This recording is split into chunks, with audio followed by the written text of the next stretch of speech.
લેક્ચરની અંદર પોટેન્શિયોમીટરનો સિદ્ધાંત અને પોટેન્શિયોમીટર એટલે શું એની આપણે માહિતી મેળવી. આજે પોટેન્શિયોમીટરના આપણે બે ઉપયોગની ચર્ચા કરીએ. આ બંને ઉપયોગ તમારી પ્રેક્ટિકલ બુક છે એમાં પ્રેક્ટિકલ સ્વરૂપે આપેલા છે. પહેલો ઉપયોગ પોટેન્શિયોમીટરનો એ કે બે વિદ્યુત કોષના EMF ની સરખામણી કરો.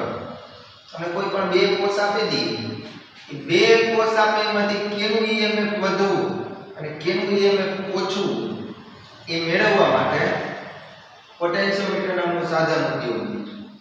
અને બીજો ઉપયોગ એ કે જે તે કોષ હોય આપણે એવું ભણ્યા હતા એને પોતાનો શું આવેલો હોય કંઈક આંતરિક અવરોધ ઇન્ટરનલ રેઝિસ્ટન્સ.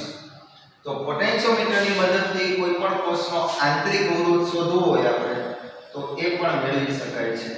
આ બંને પ્રેક્ટિકલ જ છે. પ્રેક્ટિકલ બુકના વ્યવસ્થિત રીતે જોઈ આગળ જે સિદ્ધાંત ભણ્યા હતા એની જે બીજ આકૃતિ વધારાનું શું યાદ કરો. સિદ્ધાંતની અંદર આ ઉપરનો ભાગ કાઢી નાખો. આ રીતે તાર જોડેલો હતો. આપણે એવું કીધું 400 સેન્ટીમીટર જેટલો હશે.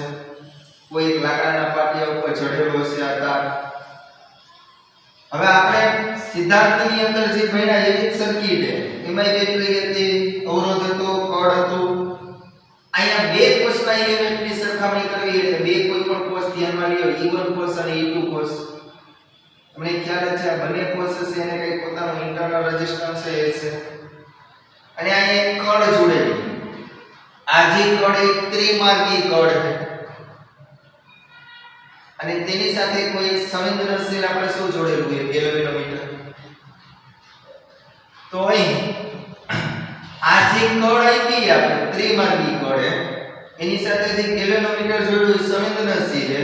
ગેલ્વેનોમીટરનું કામ શું તો કે પ્રવાહની હાજરી દર્શાવશે. આપણે વેસ્ટર્ન રીતમાં કંઈક ભણ્યા હતા યાદ કરો. એની સાથે કંઈક જોડતા હતા યાદ કરો. ગેલ્વેનોમીટર સાથે શું જોડી હતી? જોકી કળ. એમાં અહીંયા ગેલ્વેનોમીટરના બે પોઈન્ટ, એમાં એક પોઈન્ટ આ ત્રણ આયરે જોડેલો, બીજો છેડો હશે ગેલ્વેનોમીટરનો એ જોકી કળ આયરે જોડેલો છે. તો હવે આપણે આની અંદરથી પસાર થતો પ્રવાહ કેટલો છે? I જેટલો. ઓકે, અહીં આકૃતિમાં કોઈ બેટરીને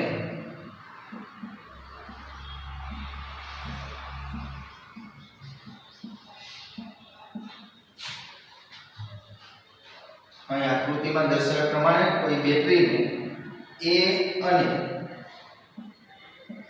B બિંદુ વચ્ચે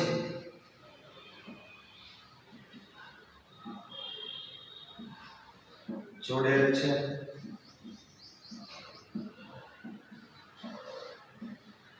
આ બેટરી સાથે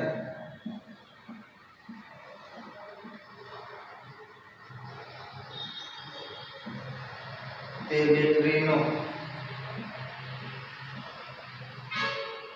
આંતરિક અવરોધ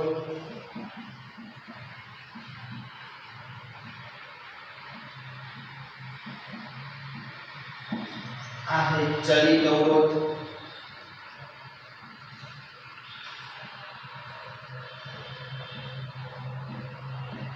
અને કળને શ્રેણીમાં જોડેલ છે. શ્રેણીમાં જોડેલ છે.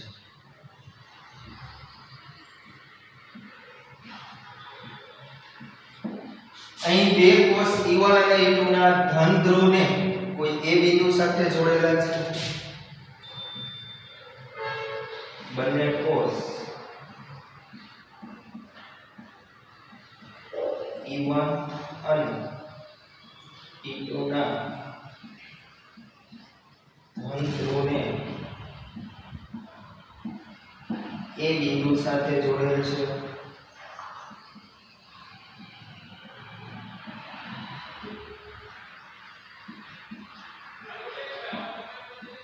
અને કોષના ઋણ ધ્રુવને કોઈ ત્રિમાર્ગી કળના એક અને બે બિંદુ સાથે જોડેલ છે અને કોષના ઋણ ધ્રુવને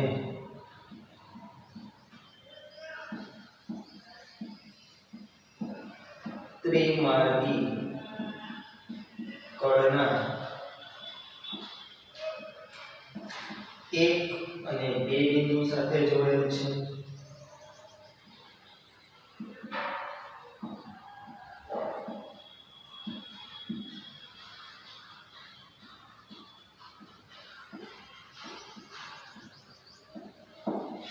ત્રિમાર્ગી કણના ત્રીજા બિંદુને કોઈ ગેલ્વેનોમીટર સાથે જોડેલ છે. ત્રિમાર્ગી કણના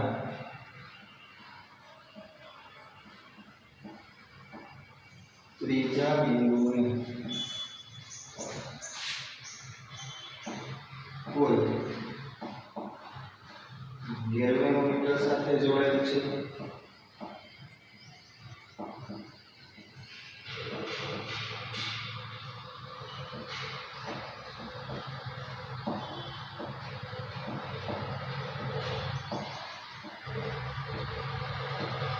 અને ગેલ્વેનોમીટરને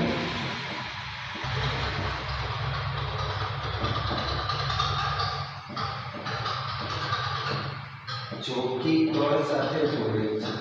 ચોખ્ખી કળ સાથે જોડે છે.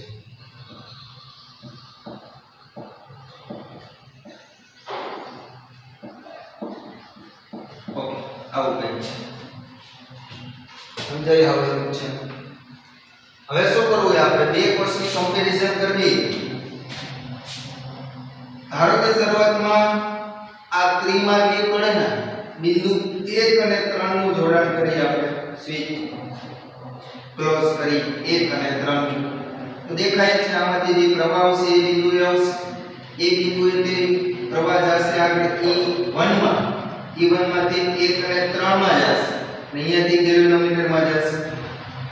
આ E2 માં જાય પ્રવાહ, પણ અહીંથી અહીંયા જોડાણ નથી એટલે ગેલ્વેનોમીટર માંથી પસાર થતો પ્રવાહ અત્યારે E2 માટે કેવો થશે? 0. હવે આમાંથી પ્રવાહ પસાર થયો બધો E1 માંથી. E1 માંથી પસાર થતો પ્રવાહ ગયો ગેલ્વેનોમીટર સાથે શું જોડેલી છે? ચોખ્ખી કળ. હવે તમે શું કરતા? મીટર બ્રિજમાં એની જેમ જ આ ચોખ્ખી કળને આ તાર ઉપર તમારે સરકાવવાની છે. આ ચોખ્ખી કળ આ રીતે જોડેલી છે અને એ બિંદુએથી આ રીતે સરકાવતા જાવ. ક્યાં સુધી સરખાવવાની? જ્યાં સુધી ગેલ્વેનોમીટરનું આવર્તન કેવું ન થાય? 0. 0 થઈ જાય ગેલ્વેનોમીટરનું આવર્તન, એને તમે નામ આપતા તટસ્થ બિંદુ. ધારો કે આ ચોખ્ખી કળ અત્યારે અહીંયા આવે, આવી રીતે ગતિ કરતા કરતા તમે અહીંયા પહોંચ્યા. ધારો કે N1 બિંદુ. અત્યારે તમે ગેલ્વેનોમીટરનું આવર્તન કેવું બતાવે? 0. એનું વર્ગીકરણ નથી અહીં.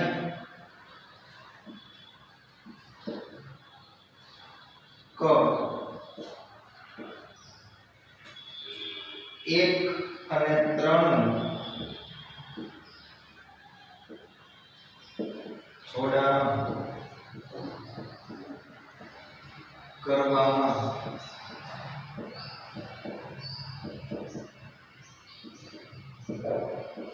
આવે તો પ્રવાહ E1 કોષમાંથી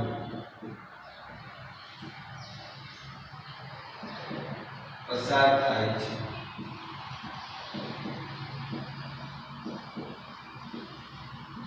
અને ત્યાંથી પ્રવાહ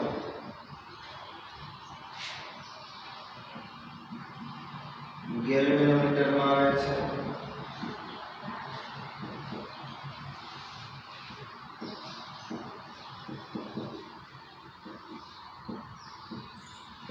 ચોખ્ખી કળને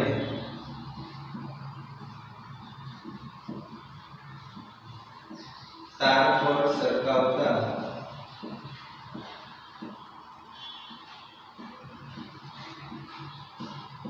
L1 અંતરે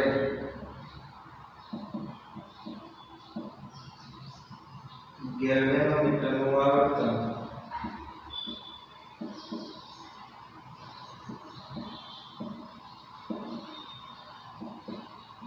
0 શૂન્ય મળે છે.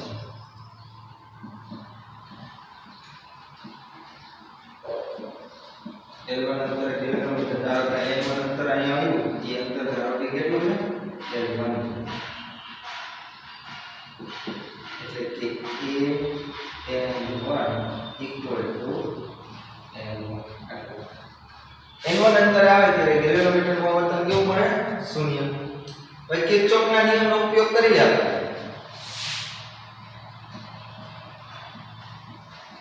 કિર્ચોફના બીજા નિયમ અનુસાર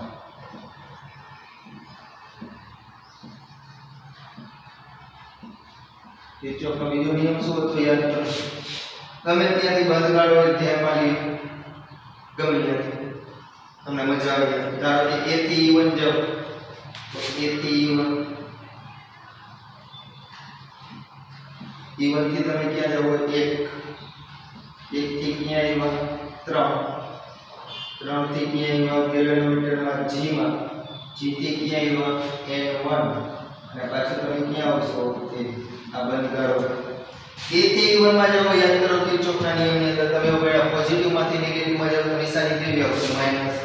તો માઈનસ e1 આગળ જાઓ 1 અને 3 સીધું જોડાણે આગળ ગયા કિલોમીટરમાં આવર્તન કેવું મળે 0 પ્લસ 0. અહીંથી આગળ જઈશું પ્રવાહ જે દિશામાં આવે એની સામે જાઓ તો નિશાની કેવી આવશે પ્લસ. પ્રવાહ જે દિશામાં આવતો હોય એની તમે કેવી દિશામાં જાઓ વિરુદ્ધ પ્રવાહમાંથી પસાર થતો હોય તાર તમે આમ સામે જાઓ તો નિશાની કેવી આવશે પ્લસ પ્લસ 5 L1 બરાબર બંધ લાવો 0 આ માઈનસ ઓલી બાજુ જાય તો પ્લસ તો e1 બરાબર 5 L1 આને કહીએ સમીકરણ નંબર 1. આ જ રીતે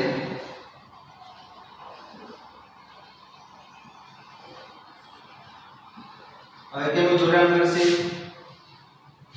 1 અને 3 નું જોડાણ કર્યું તો હવે બિંદુ 2 અને 3 નું જોડાણ કરો.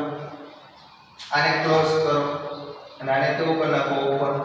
હવે તમે જોશો મોટા ભાગનો પ્રવાહ કેમાંથી પસાર થાય E2 માંથી. અહીં આ જ રીતે ક 2 અને 3 નું જોડાણ કરવામાં આવે તો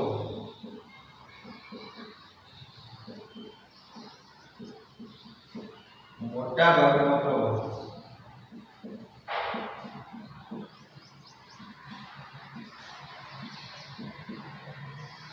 કોષ E2 માંથી પસાર થાય છે અને ચોકી કળને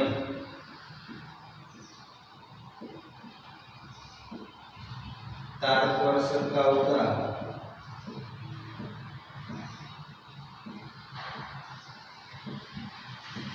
N2 બિંદુએ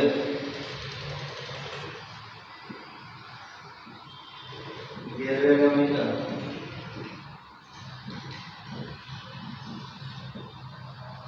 શૂન્ય આવર્તન બતાવે છે. શૂન્ય આવર્તન બતાવે છે. ઓકે થોડા પાસે એક છે બીજો પ્રયોગ કર્યો. બીજા પ્રયોગની અંદર આ ચોકી કરતા આ બિંદુ આવે L2 બિંદુ એટલે કે લંબાઈ કેટલી આવે L2 એટલે કે N2 equal to લંબાઈ L2 અંતરે N2 બિંદુ છે L2 અંતરે અત્યારે કિલોમીટરમાં આવર્તન કેવું મળ્યું 0. હવે પાછો કિર્ચોફનો નિયમ લગાડો તેથી ક્યાં જઈશું E2 થી જેથી E2 થી બીજા બિંદુ અહીંયાથી ત્રીજા નંબરની સ્વિચ છે ગેલ્વેનોમીટરમાં ઇન્ટુ બિંદુ અને પાછા ક્યાં આવશો એ તો કિર્ચોફના નિયમ અનુસાર બેટરીના પોઝિટિવમાંથી નેગેટિવ નિશાની કેવી આવશે માઈનસ ઇન્ટુ ગેલ્વેનોમીટરનું આવર્તન કેવું થાય 0 0 પ્રવાહ હમે આવતો હોય છે નિશાની કેવી આવશે પ્લસ I L2 બરાબર 0 તો E2 બરાબર શું હોય I L2 સમીકરણ નંબર 2 સમીકરણ 1 અને 2 નો શું લઈ લેશો ગુણોત્તર 1 ભાગ્યા 2 સમીકરણ 1 અને 2 નો ભાગાકાર 1 એટલે E1 છેદમાં E2 હાઈ શું થઈ જાય કેન્સલ તો શું આવશે L1 ના છેદમાં L2 આ પોટેન્શિયોમીટરના બે વિદ્યુત કોષના EMF ની સરખામણી માટે શું તમને પરીક્ષાની અંદર કોઈ એક કોર્સ આપી દીધો અને બીજા કોષનું EMF શોધવાનું કહે તો તમને મળી શકે એક કોષ આપી દીધો હોય બે લંબાઈ મળી જાય જે કોષ નથી કોઈને શું કરી લેવાના પોટેન્શિયોમીટરની મદદથી સૂક્ષ્મ EMF જ માપી શકાય છે કોઈ પણ બે કોષનું સૂક્ષ્મ EMF માપવું હોય તો જ પોટેન્શિયોમીટરની મદદથી માપી શકાય છે ઓકે ત્યાર પછી બીજો પ્રશ્ન આપણે આ પાસે આવે પોટેન્શિયોમીટરનો શું મેળવો આંતરિક અવરોધ હવે આની અંદર એમ જ તમે આમ જોવા જાવ તો સિદ્ધાંત જે બે જ આકૃતિ ગોખવાની આવતી નથી સિદ્ધાંતની અંદર આટલો ભાગ નાખો તો આપણે પોટેન્શિયોમીટરનો સિદ્ધાંતમાં આવો જ કંઈક તાર જોડેલો હતો એવી જ રીતે આંતરિક અવરોધમાં યાદ રીતે વધારાનો શું તો કે અહીંયા બે કોષ આવતા E1 અને E2 અને ત્રિમાર્ગી કળ હતી આંતરિક અવરોધમાં શું આવશે આપણી પાસે એક કોષ હશે E કોષની સાથે સમાંતરમાં કોઈ એક કળ અને અવરોધ પેટીને શ્રેણીમાં જોડેલી છે આ આપણી પાસે E જેટલા કોષનું EMF છે એનો તમારે આંતરિક અવરોધ ઇન્ટરનલ રેઝિસ્ટન્સ મેળવવો તો અહીં A અને B બિંદુની વચ્ચે A અને B બિંદુની વચ્ચે કોઈ બેટરીને જોડેલી છે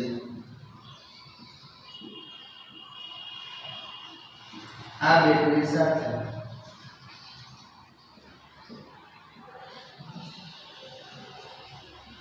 અવરોધ અને કળ શ્રેણીમાં જોડાયેલ છે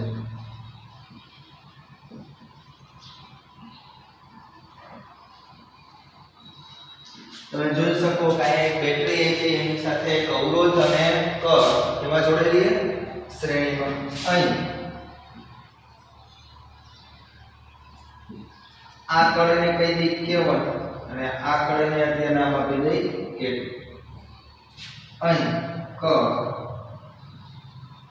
K2 અને આને RB એટલે રેઝિસ્ટન્સ બોક્સ ઘણા બધા અવરોધોને આવરણ કરી લે એવું એક બોક્સ બનીને કહેવામાં આવે અવરોધ પેટી પ્રયોગમાં દર વખતે અવરોધ પેટી જોડવી જરૂરી નથી અને અવરોધ જોડી દીધું તો હાલે આપણે ક્યારેક અવરોધના જુદા જુદા ભાગ લેવા હોય જુદા જુદા મૂલ્ય લેવા હોય તો એના માટે આપણે અહીં અવરોધ પેટી જોડશે તો અહીં કળ K2 અને અવરોધ પેટી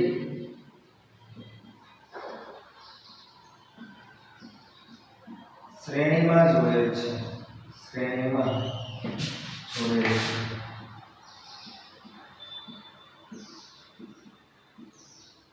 તેની સાથે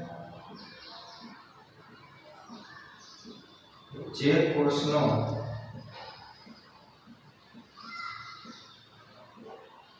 આંતરિક અવરોધ માપવો છે આંતરિક અવરોધ માપવો છે તે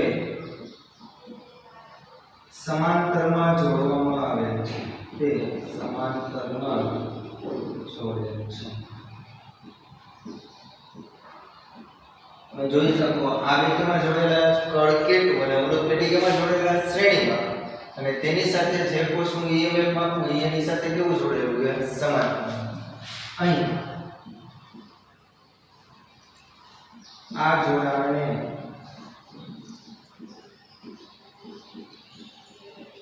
ગેલ્વેનોમીટર સાથે જોડેલ છે.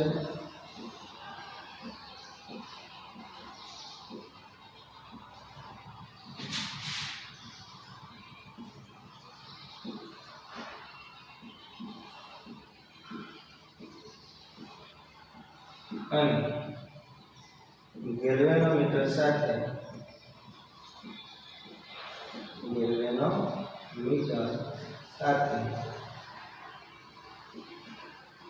ચોખ્ખી કળ જોડેલી છે.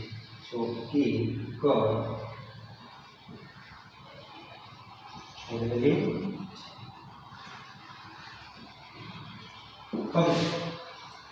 હવે આપણે શું કરશું તો પહેલી જો કળ K2 ખુલ્લી રાખવામાં આવે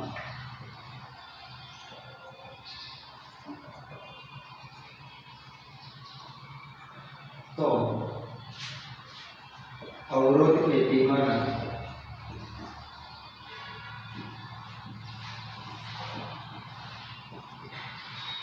અવરોધ વપરાતા અને મોટા ભાગનો પ્રવાહ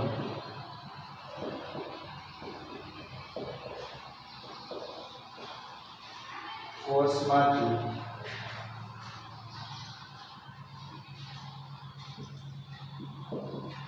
પસાર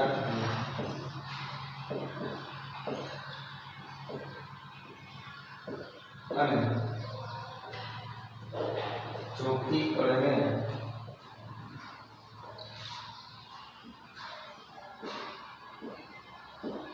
તાર પર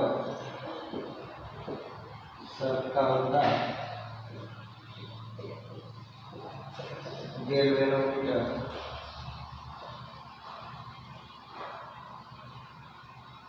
શૂન્ય આવર્તન બતાવે છે.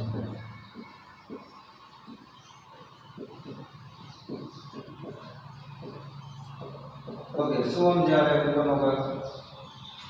આની અંદર બે વસ્તુ તમારે વિચારવાની. પહેલી અવસ્થામાં કળ K2 એ ઓપન આઉટ. હવે આમાંથી તો પ્રવાહ આવે બે જેટલા વોલ્ટેજ ધરાવતી બેટરીમાંથી. તમે જો આગળથી પ્રવાહ સ્વિચ જ ઓપન અવસ્થામાં એટલે આમાંથી આગળ કે પ્રવાહ જતો નથી.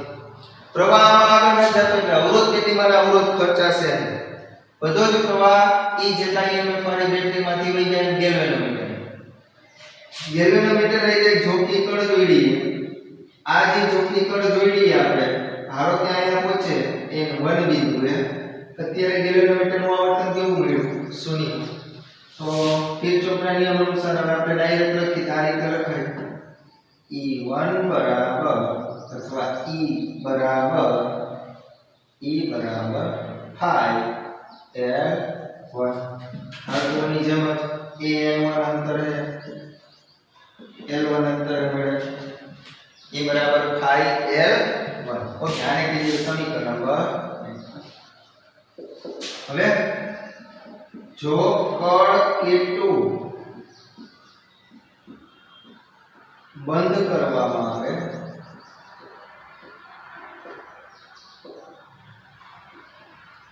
તો રેઝિસ્ટન્સ બોક્સના અવરોધ ખર્ચાય છે અને તટસ્થ બિંદુ M2 બિંદુએ મળે છે. હવે પાછું આ ચોકી કરીને આપણે શું કરશું? સરખાવશું. સરખાવીને અહીંયા લઈ જવા. કઈ રીતે? તો હવે એમ કે આનું જોડાણ કરો ક્લોઝ જોડો. હવે મોટા ભાગનો પ્રવાહમાંથી જશે, અવરોધ પેટીના અવરોધ વપરાશે અને ગેલેનોમીટરનું આવર્તન આ બિંદુએ 0 નહીં મળે એટલે પાછું આ રીતે સરખાવતા ગયા. ધારો કે n2 બિંદુએ પહોંચ્યા, n2 ધારો કે લંબાઈ મળી n2, ત્યારે ગેલેનોમીટરનું આવર્તન કેવું બતાવે? 0. અહીંયા અવરોધ પેટીમાંના અવરોધ વપરાય એટલે હવે અહીંયા જવાબદાર વોલ્ટેજ આવશે V બરાબર 5L2. સમીકરણ નંબર 2. સમીકરણ 1 અને 2 નો ભાગાકાર કરીએ. સમીકરણ 1 ભાગ્યા 2, 1 એટલે E, 2 એટલે V, આ એક કેન્સલ થઈ જાય, L1 ના છેદમાં L2. તમને ખ્યાલ જ છે cos હશે ઓહમના નિયમનું સૂત્ર બોલો E બરાબર V બરાબર I, પણ અહીંયા E બરાબર અહીંયા શું આવશે? આવો આવશે I R પ્લસ સ્મોલ, જે તે કોષને પોતાનો શું આવેલો હોય છે? આંતરિક અવરોધ. અને V બરાબર શું આવશે? અહીંયા L1 ના છેદમાં L2. તમે જોઈ શકો ઉપર નીચે I શું થઈ ગયા? કેન્સલ. ઓકે, તો R plus small r upon capital R बराबर L1 अपॉन L2. आ छेद है कि बे पद में लागू પડશે R भाग्या R प्लस 1 प्लस અહીં આવું આવશે સ્મોલ r ના છેદમાં કેપિટલ R બરાબર L1 अपॉन L2. હવે આ પ્લસ છે ઓલી બાજુ જઈ તો કેવા થઈ ગયા? માઈનસ સ્મોલ r ના છેદમાં કેપિટલ R L1 ના છેદમાં L2 માઈનસ 1 આવશે. અહીં આપણા થિયરી નું ટાઈપ એટલે આંતરિક અવરોધ શોધો. સ્મોલ r ને કરતા કરશો તો સ્મોલ r બરાબર કેપિટલ R કૌંસમાં L1 upon L2 માઈનસ 1. આ પોટેન્શિયોમીટરના આંતરિક અવરોધનું સૂત્ર. ફરીથી સ્મોલ r બરાબર capital R L1 upon L2 minus V. આ સૂત્રને ઘણી વખત દાખલામાં આ સ્વરૂપે આપણે ઉપયોગ કરશે. સ્મોલ r બરાબર કેપિટલ R કૌંસમાં E upon V minus 1. MCQ માટે આ ફોર્મ્યુલા ઉપયોગી આંતરિક અવરોધ છે. તો મિત્રો આ છે પોટેન્શિયોમીટરના બે ઉપયોગ. બે વિદ્યુત કોષમાં EMF ની સરખામણી કરો. ફોર્મ્યુલાનો આન્સર શું આવ્યો? E1 E2 બરાબર L1 L2. અને આંતરિક અવરોધનું સૂત્ર શું છે? સ્મોલ r બરાબર કેપિટલ R કૌંસમાં L1 L2 માઈનસ 1. તો ઇન્ટરનલ રેઝિસ્ટન્સ પોટેન્શિયોમીટરના સાધન વડે મેળવી શકાય. ઓકે, જય શ્રી કૃષ્ણ.